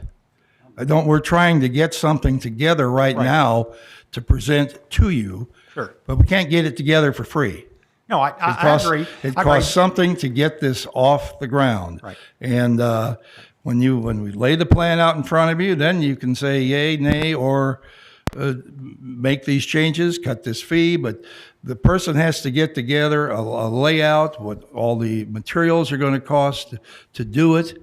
We haven't had anything. We just can't take every single idea and put it before 8 people. And 8 people can't write a letter, as they say. We're going to get the letter. We're going to get the document together. We just haven't quite reached that point yet. Now he's sent his check in or his bill because he's working on the project. I guess we could say, well, we're not going to pay you till we see something, but we're going to owe him money one way or another for the work he has done. If you don't even like the work, if you say, well, we're not going to build this police station, period. Okay, well, then we're out at that point. But there has to be something to show to make a decision on. There's nothing. We made the decision to build a police station, but we don't have the slightest idea what it's going to look like or how it's going to be done until the architect comes forward with what's a workable plan and an idea to present to us. And he's done that twice already. And we have refined that down, my small committee, before we bring it to the large committee. And I think that's what the difference between policy and administration comes down to. Okay. One thing I want to say, and I forget, I'm sorry if it was Magistrate Woosley or Magistrate Jeffries you got it. that Go brought ahead. it up. It says schematic design phase, $259,200. That should have been the number brought to court. This is the number, this is our anticipated cost to get to the point to where you feel the project should be. If you would have brought this number, we would have all said, oh gosh, that's a lot of money. But to your point, Judge, you're right. We can't just you can't just bring a blank piece of paper. We have to know the size of the offices. I understand that. We've got to understand what's going to be in the building. How many bathrooms and all that kind of stuff. My comment is that I think that what we need to do is we can pass the motion to pay the bill. That's fine. And the next motion should be we cap the fee at $259,200. I'm not going to pay more than that. When we get the schematic back, this is per JKS Architects invoice for professional services. He's got the number listed here. That's the number we should work on. Because if not, if anything past schematic design phase, and I'm not an architect, so I shouldn't speak, but I'm pretty sure that gets us to the point of having a document that we can look at. The rest of the stuff, again, we may not even do it. I mean, I've seen very few projects that we've spent money on and architecture fees that we haven't continued. Magistrate Hawkins. I want to comment on what Magistrate Chris just said, that it says schematic design phase, and this says 15%. What is that number? It's 15%, and it's $259,200 is the anticipated fee. So 200,000 is, $259,200. Okay. We can't round. right, on that. 15% of the total 100%. Yes. So I would be agreeable to cap that. But what I was going to say is, I think if we go back to when this was initially presented to us, the cost of refurbing this building was presented between $8 and $10 million. It was by Mr. Clark in a meeting. And so the point I'm trying to make is, when then I questioned, why don't we buy land, build a building from scratch in the location that all law enforcement think is desirable, preferably center of the county. That number was, we can't do that. That's going to cost $16 million instead of refurbing this, for between 8 and 10 million. So I just heard Stan say the number 19 million. Judge went up to 23 million. I mean, it's ridiculous cost to refurb a 40-year-old building. So I think we need to decide, do we in fact want to go ahead and continue down this road? Because if we're even at this stage and we're talking 19 to 23 million, I mean, this is going to be ridiculous in cost. So I just want to put that out there. Yes. Judge, I think what would help us here, and I'm not personally going to charge you with this, but you have lots of staff that can get this done. But if once a month we could get a project update on all the county projects we got on, the courthouse, the building next door, pools, anything else we got going on, just send us an email on an update on it, on what's going on with it. I think that would keep us all in line and at least have us the information we could work on. It's not asking a whole lot for you, but just a monthly update on all the projects I think would be helpful. And it would help me. I don't know about anybody else. But regardless, we have a motion on the floor, and I'm going to call for I the question. understand, you're going to call for the question, but let me, I don't know what the ramifications are of trying to cap the schematic, okay? Now, I don't think anybody in this room knows. You may guess, but you probably don't know, but you want to do that. You may just put more time in the equation. I don't know. Get us another trip charge up here to come up and explain the schematic. And I don't know. We need to keep moving forward and put all the, if you want more information, it's fine. The church will be down pretty soon. We're done with the pool. All these things have taken more time, and there's surprises that come out of everything. But and as far as Magistrate Hawkins, you throw out some numbers. You say these are ridiculous numbers. This is the time we live in, okay? I mean, this is, every house that used to be 450,000 is now 700,000. This is the time we live in. All supplies, all building materials, all workmanship, everything has gone up. We're not, so we can say we're going to just stop and live with what we have, but we decided to build this building, and I think we need to go forward, and I think it needs to be well done, and every objection in the last 14 years that I've been judged in regard to people spending money on something, we generally spent it anyway, and after it was spent, the complaints, you didn't hear any more complaints. I mean, at one time, somebody didn't want to build the very room we're sitting in. And I guess we could be meeting, at LaGrange Elementary in the cafeteria, but somebody said, let's build this. And we all like it, and we've survived everything. We'll survive this too, and we've got to bring it back to the court, but you got to see a plan. You got to buy into it. You want this, and we need the input from the law enforcement, and we also have a opportunity here. We have a group of people already using our facility, other law enforcement people, and we want to ramp that up too. And it has an opportunity to help offset the various costs there. So we have to start somewhere though. And this person we ask him to put together some plans and ideas for us to present to you, but we just hadn't gotten that far yet. But it's coming, and it's coming soon. I think, may I respond? Question. I have a question. You want to respond? Yes. That's it, and then Michael comes up next. Historically, we've taken a straw poll or talked about it in committee. What is the court comfortable with spending? We did that with the aquatic center with the new pool. We've also done that with Schomburg Park. I think that should be a discussion that we have too, is what is the court comfortable spending?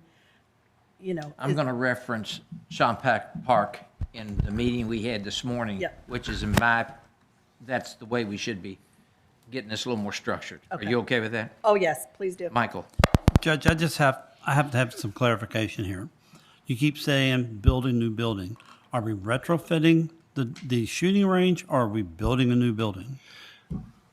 No, we're not building a new building. We're retrofitting what we have.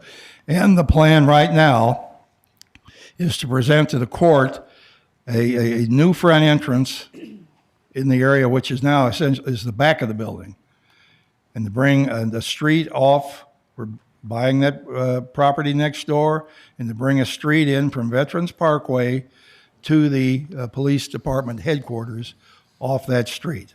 Okay, so that's what the plan is. He's been up here with it, and Keith Sharp, and showed us what they thought would work best.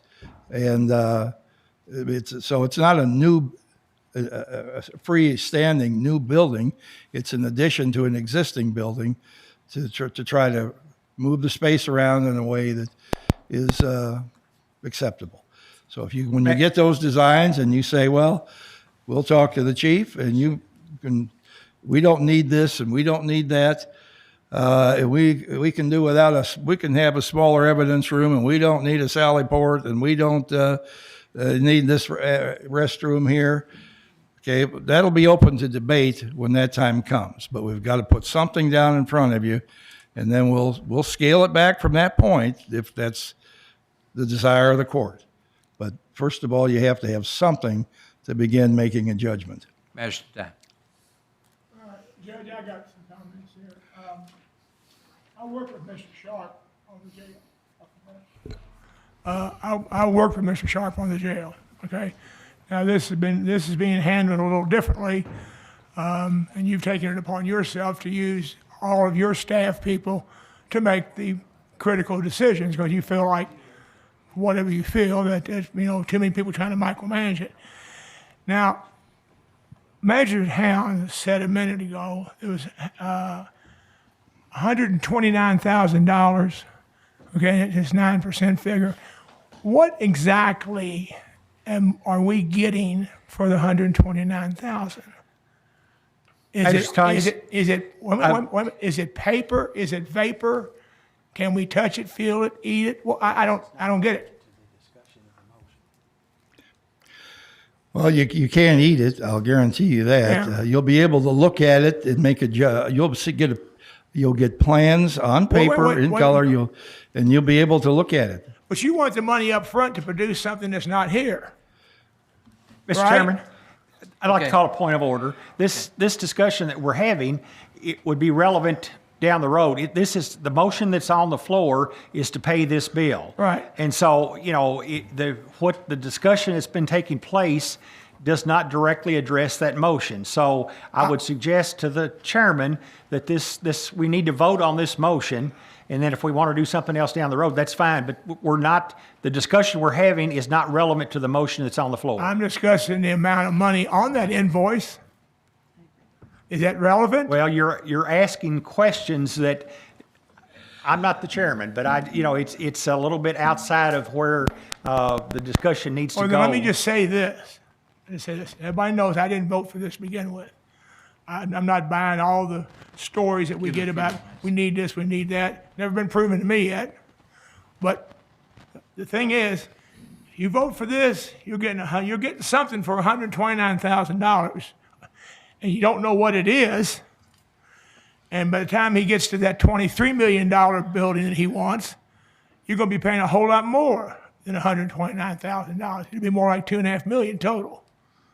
So just be aware of that. I'm a little, I feel like settling the next court with this type of expense, it's going to be it's not going to be good. So We're not going to saddle the next court with this type of expense. We're going to pay cash for the whole thing. it won't be done before the next court gets here. Oh, well, it'll be, come on.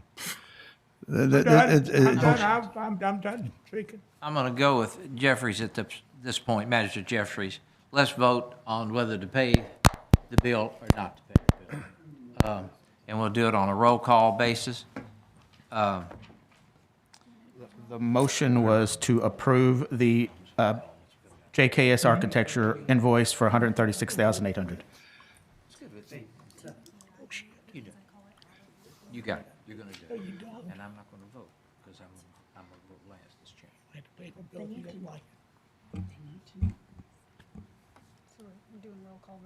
You're good. Yeah, you're going to do it. Okay. Magistrate Hawkins, No. Magistrate Jeffries, Yes. Magistrate Logsdon, Yes. Magistrate Dye, No. Magistrate Hounds, On principle, because of services rendered, yes. Exactly. Magistrate Woosley, Yes. and Magistrate Tice. He's counting votes, didn't I don't think I need to vote. We've got the majority of it. 4-2, it passes regardless. It's going to abstain. Usually when the chairman chooses not to vote, he goes with the majority. Is that correct? There's no usual. It's Well, I either- thought that was customary. It's either you vote yes I'm or you gonna vote vote with no the or you majority. abstain. I'm not going, I could tie the vote, or I could break it. But if mine has no bearing on it, then I just abstain or go with the majority, supporting the majority.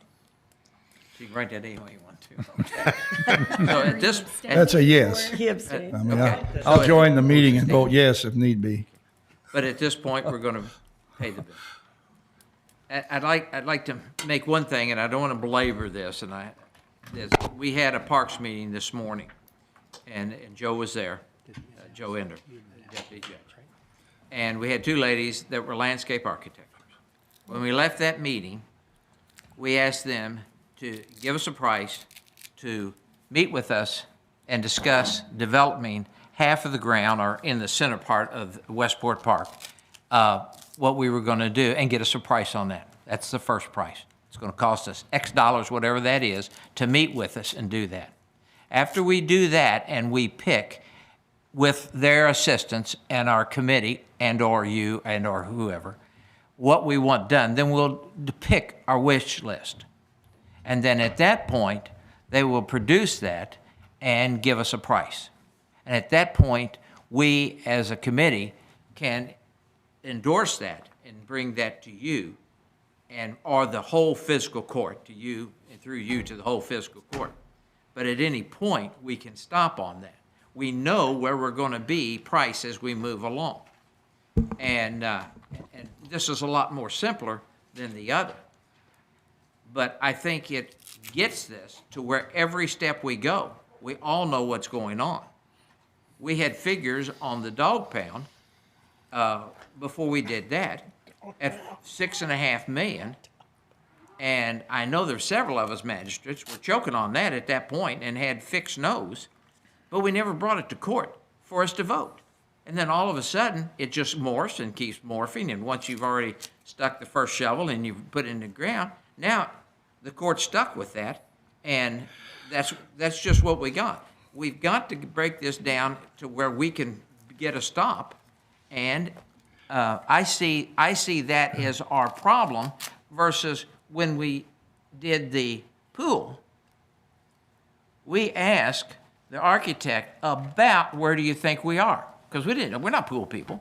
He says you're going to be somewhere around $2.5 million. I said, okay, that's something I can take to the court, quote out loud, and have some question. We opened the court bids in here, and one was $4.5 million, and one was 4.6. And I almost died, and made the motion to not accept it, pull it off, and get back with the architect, which we called the very next day and brought him in. And we had the discussion about that. And then we took it into task and took it down. Not that it wasn't worth $4.5 million, but he didn't give us anything that we could have any rational we can hang something on. And then when he did, and I even had Charlie, I had just a personal comment. I said, Charlie, I said, if there's anything that's going to make us look bad over the 2.5, I said, I need to know about it before that thing was open. And at that time, I was chairman of the committee. And I never heard a word until we got the 2.5 or the 4.5 or more. And that was enough, in my opinion, was significant. If he would have done that, but then we shaved it back. I think we need to make sure we take our steps so that we're in the right amount of money that we all understand, and then go forward from there. Let me ask one more question. Mr. Chairman, Yes. you didn't announce the results of the motion, the last vote. Oh, I thought I did. Excuse me. We're going to go forward with paying the bill. When we're paying 9% to our architect right now, did we pay 9% on the jail? That's been 12 years ago. Oh, I'm thinking it was less than that. It's, Was it 9, or do you remember? Might have been 7. That's what I thought. The problem is that according to the architect standards, when you get into remodeling is more than just flat out. We had the same problem at the courthouse. We had a $5,000 square foot section to remodel. We added 47,000 new square feet, but that $5,000 old section raised the bill on the entire architect's fee to 9% for the entire 53,000 square feet. So remodel percentage-wise, you get a Right, higher you get into remodeling and you're paying a higher fee. I can Okay, share. let me, can I ask, I don't know what happened because I couldn't be there this morning at the parks, okay? For doing something down there, but this is our second go around. I believe we hired Tequitech and these same people before, and they came up with a plan, and I believe they got paid for the plan, and we did nothing. Okay, now we're back again, and I don't know if they lay out their fee. It's a lot smaller deal. This is not putting down some cement in the park and putting a few accoutrements around the park. This is a whole different type of project. And I think the animal building, as I mentioned at the beginning of what I tried to say here, is that we had too many cooks in the kitchen. That's one reason the thing kept edging up. We were going to build an entirely block building. We wound up building a metal building, and then certain parts of the architect's design didn't retrofit right with the metal building. And there have been a number of change orders down there that have, bumped the price up. And then along comes this, what do you call it? Power station. Okay, we're going to have a power station there, or are we just going to let the animals be cold? Well, nobody told the generator. Nobody told us about that. So, stuff happens, and all we're trying to do here is purposely not make the same mistakes. I'll take it on myself. My idea was to get a plan together to present to the court and to see, do you like this? Do you not like it? At that point, and he estimates what the cost would be. If you say, we got to scale this back, we got to scale that back, we're going to spend too much money. Okay, these are subjective decisions, but we had to have a starting place, and this is getting us off the ground. And I didn't know I'm going to spend this much for that. Well, we're not going to spend more than, without permission from us, 9% on the total cost of the project. This fee fits easily within that 9%. And after buying one and going to buy a second neighboring piece of property, we're not going to throw this, we're not going to spend $3.5 or $4 million down there and do nothing. We're going to have to go forward, and we'll make it the best we can for the money we have available. So we'll be coming forward with a plan for everybody soon, and then everybody can say, I don't like this, I don't like that. But we had to start somewhere, and their idea was to make the back end the front and change it, or just eliminate a lot of the reconstruction projects in the building by putting up the new addition on the front side. Mr. Chairman, I'll ask you one more time. You haven't announced the vote, the last motion. The vote is to go ahead. I think I said It was it, but 4 that's to okay. 2 to 1. Okay. Yeah. 4 yay, 2 nay, 1 abstention. Right. Just for the record, thank you. And I apologize for that. When we did the contract with Tetra Tech, they were to give us 2 proposals, and we knew it was going to cost us $142,000 was the contract price. So there was no how much or guessing any going in. That's all we committed to them.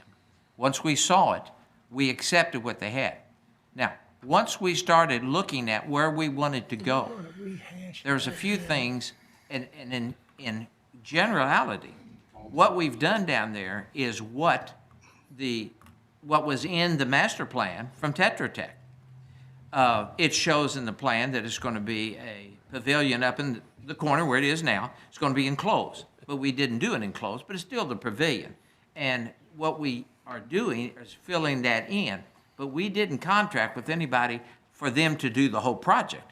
We contracted them to give us a proposal that was acceptable to the county, and 2, even if they weren't acceptable, and they gave us 2. And that's what their contract was for, and that's all it was. And then even though every stick and every blade of grass is not where it is, that what we've got there is, in generalities, we're building off of that, but we may, rather than put a parking lot in like this, we may do this, just for simplicity once we get on the ground and what we as a court decide. So, okay, I'm rattling and I Okay, well- apologize for that. Has anybody got anything else they want to ask the judge about? Well, I wanted to share one thing with you. You asked about the percentage at the jail. I don't remember what it was. The judge could be right, could be 7%. But I can tell you, Mr. Sharp came into every construction meeting that I was there was once a month. So I'll tell you right now, if you do this job, $2,400 a month, going to add up. He didn't have a plane back then. Yeah, you did. Because he flew his own plane up here is what he told us. It didn't work. Oh, well, okay, excuse me. I didn't go to all the meetings.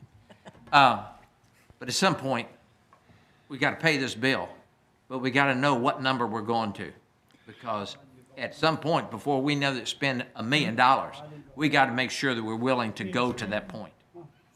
And Well, I agree with that. I'm not disputing that, but we had to get something together to even have talking points. okay, You know, when you talk about, I don't want to spend this, but, well, he had to start somewhere. They looked at the building, he's put together his best ideas, and we've refined them down and asked him to cut them back, cut this back, that back. Chief said, we don't need this much space over here. And but we'll bring them to everybody soon. And at that point, then we'll fish or cut bait. You know, so, okay. I have a question. yes. Before you leave the podium. So we're spent 100 and some odd thousand today. What's the time frame on this? When is this going to be something that can be presented to us so we can know? Are we going to spend another 100,000 before we know, or what's the plan? No. I mean, I just said, we're going to bring something forward soon. In fact, But how I much more is that believe. going to cost us? Pardon? How much more is that going to cost the people of Oldham County? Well, I'm not making myself clear on this, I guess. The people of Oldham County are not going to pay more than 9% for the cost of this project. If we spend $10 million, they'll pay $900,000. If we spend 12, we'll spend $1,080,000, something like that. If we spend $700,000, they'll pay $560,000. As long as his numbers don't exceed 9% of what we decide to do, we're in good shape. If it comes up it does, then we'll ask for a refund. We've signed a contract with them, but we don't know exactly what it's going to be yet until the court decides. And just picking a number out of the air is foolhardy in my estimation. I mean, we decided to do this. We've bought property on either side. We're buying the other. We've got ones done. Paid $1 million for that. We've got an investment here already. So.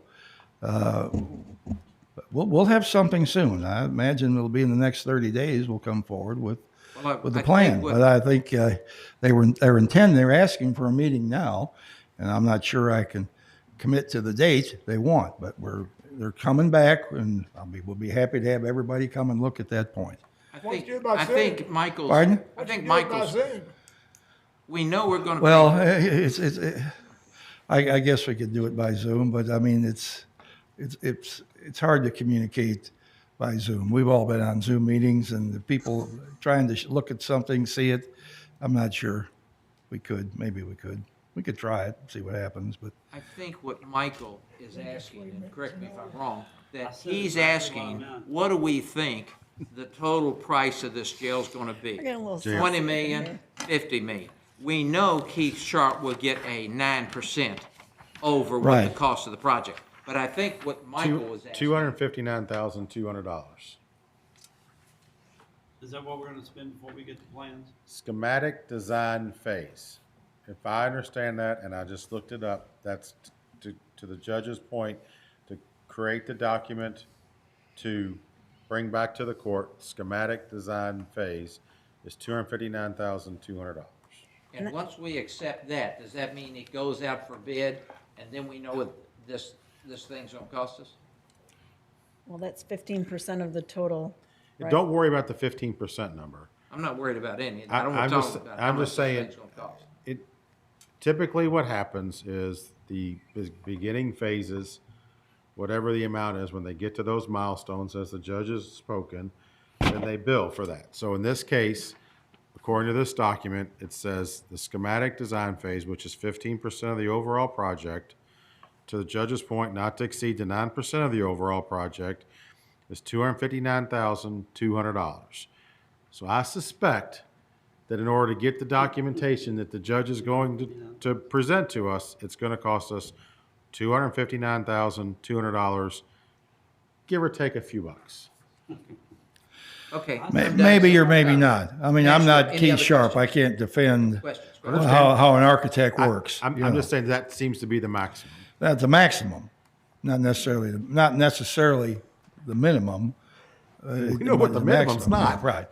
Well, we'll have something, but I mean, we're trying to, when we build a road, we say we want a road to go from A to B, and we get a bid on it, but you've got to have an engineer put together a plan on how to get from A to B. And, I know about how much it costs per foot to build the road. right. So I suggest that you get on the internet and you go find all the new jails that have been built in or police stations have been built in the United States in the last 24 months, and you see where they are and what they've cost, and that'll give us some idea of what other people are spending and what it may cost us. If that's all you can do. I don't. One last Yes, Bob, comment. go. You said what this building's gonna cost. Nowhere along here have you mentioned what the additional costs are gonna be to build, I think you said at least one, if not two roads, a parking lot and all of that. That's gonna be over and above Keith Sharp's expense, right? Yes, indeed. Right. That'll Right. be So that'll you've be got the charged. building, the ground cost, the road cost, and then it gets to the building. Right. That's not our architects. Right. That was a decision the fiscal court. If you decide that, we bought these others to have access in Crestwood to immediate access from the police station to Veterans Parkway and that part of the county. They'll have two ways in and out of that property for officers. It's gonna be a private road, is it? Pardon? And it's gonna be private? Oh, that'll be a court decision that is yet to be made. Now, I know some people want a road going through there, but we've got two 90-degree turns in a very short space that while we're building another road by the bank of Oldham County down to Kenwood Elementary, which really should be the pass-through. This other one is not that far away that we have to have a second one, a quarter of half a mile up the road. That one backs into the school. You're talking about, Wait a second. Let's stop on That's that. another Let's stop on that. that's We're a now topic into for a another different day. issue. Let's Well, wrap it up. Are you okay with that, Coach? Yes, sir. Judge? Yeah, didn't plan to be here today anyway, and I guess I feel like I've recovered, from so. Either make you feel better or worse. We'll just let's have last public comments, or we have any public comments? Anybody here? Okay, we'll skip that. Michael, let's go with your thoughts for the end of the day. I voted yes because we have to pay the bill. Not happy about it. Is that all? That's an accurate statement, yes. Brother Dad. I voted no because I don't like the project and I don't believe we had to pay the bill.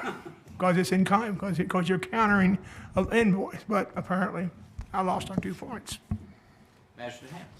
Not Hams, but Hawkins. I've got two things. I wanted to welcome an elected official and recognize that somebody that we haven't recognized yet is in the house. The sheriff from Henry County is in the building. Welcome, and his deputy, a deputy of his. So welcome. Welcome to Oldham County. Wasn't this an exciting meeting for you all to be at? Yeah, stay for the party. There you go. Thanks for coming over to see us. Yeah, thanks for coming to see us. And I wanted to just take a brief moment to just say something to the public regarding something that we did earlier, which was appoint somebody to the Planning Commission. And I'd like to just put it out there that we need to seek out folks in the community who are other than those that are in the industry that could benefit from the recommendation to fiscal court. The recommendation may never become a conflict of interest. However, I'd like to see people apply to be on the Planning Commission, reach out to Judge Vogel, and just have regular folks from the community apply to be on the Planning Commission, Code Enforcement. There's, 27? I think we have 27 different committees. And I think that would help as we go into the future, eliminate a recommendation by some of these committees to our body that could be perceived as perhaps a conflict of interest, where somebody could benefit from their recommendation of something to this body here. So just ask people to consider applying to some of these committees that we have that are open to the public to apply for, including Planning Commission. And that's all I have today. Matters at hand. Thank you, sir. I just want to bring up, we had a good meeting last week with our elected officials in Frankfurt. We met with our senator and our House representative members, and also Attorney General Coleman. I would say that the magistrates that went down there got their steps in that day, because we were moving and grooving to get from one location to the other. And it is an important day that we go down there. And since then, I know Mr. Baxter's had conversations with Representative Nemes, and some of us have had conversations with him and others about things that we took down there. I think the one point I want to make is that we went down there as a group, and we went down there with united conversation. We had a specific number of things to talk about, and we were able to maybe make some headway, or maybe get them to understand some things a little bit better. One of the things we brought up, to make a general comment, and then I think I know that two of our House representative members made the statement that their number one conversation, phone call, complaint, whatever term you want to use, is about driver's licensing. They are aware of it. They're not happy with it either. They're trying to figure out some ways to make it a little bit more streamlined. I used my example with my son to go to Bowman Field and have to get an appointment, and how much of a interesting event that was. And then also to have to go back there to do the driver's license testing itself. So they are well aware of that. One of the things that was made, though, is that if you renew your license for the longest haul, it's 8 years. And so the thought is, right, wrong, or indifferent, is once we get past this first 8-year period, likely there's going to be more people that are going to renew their license via the mail, which, after the debacle we've had with the mail over the past couple of weeks, not quite sure that's the best idea. But even though they are well aware of it, and to the people that have called, myself and other magistrates, because it seems like everybody's getting that same phone call, the legislator is aware of it, and they are trying to work on it. Thank you. Magistrate Jeffries.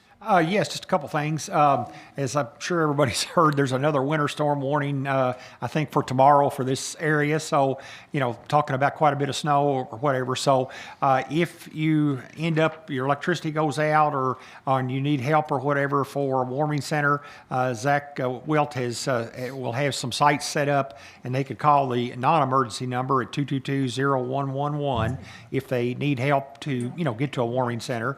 Our Ben Kempler and the county road crew, and then Donnie Dixon with the state road crew, has been doing an outstanding job of trying to stay ahead of these storms and keep our, get our roads cleaned off. And so, it will take some time. If we get, several inches of snow, it could, take a little bit of time to get that taken care of. But anyway, just wanted to mention that. And then we remind folks not to drive. I know down in the Westport area, the Ohio River is up pretty high, and I think Ben and his crews have put out some signs and some barriers to not get into those areas, because you don't want to end up, drowning or whatever. So just be reminded that there is, standing water, especially over along the river. And I just tell you, I was asked last week by Ag Commissioner Shell to come over to Shelby County. They had the new Secretary of Agriculture that had just been announced about 2 days before, spoke over at Gowrines in Shelbyville. So got to meet her. It's Brooke Rawlings from Texas, and I think she's going to make an outstanding Secretary of Agriculture. And it was great to get to meet her, like I say, 2 days after she was sworn in. So that's all I have, Magistrate. Magistrate Tyson left the house this morning about 8:15. I told my kids, we've got a lot of committee meetings today, but we got a short agenda on the fiscal court meeting. I should be home by 3 o'clock, so that's what I get. But I think we did have a good conversation today, and the key there is communication. I hope the judge understands we're not trying to micromanage, we're just looking for information. So, other than that, the last fiscal court, I mentioned the South Oldham High School was going to Disney to compete in the World Cheer Championship, and they did win. They've won 4th place in the entire country. So congratulations to them. We did mention Bill Tucker, and again, I just want to keep his family in our thoughts as they go through his funeral this week. And we've had some conversations and some concerns about the condition of Highway 524 and Highway 3223, which is Old Sligo Road. I've been in communication with Representative Osborne and Senator Tishner and the leadership of Kentucky Transportation Cabinet, and they are getting a plan together on making some fixes to 524 and to about the 3000 block of Old Sligo Road. Okay. I had one more thing, but I don't guess what it was. So there it is. It's all yours. Mr. Baxter? Nothing, Mr. Chairman, thank you, though. Some days you have days that you had to work a little harder than the others, and I think today was the day we worked. So I'm glad we were all here. I'm glad Judge made it in. And can I hear a motion? So moved. Second. All in favor? Aye.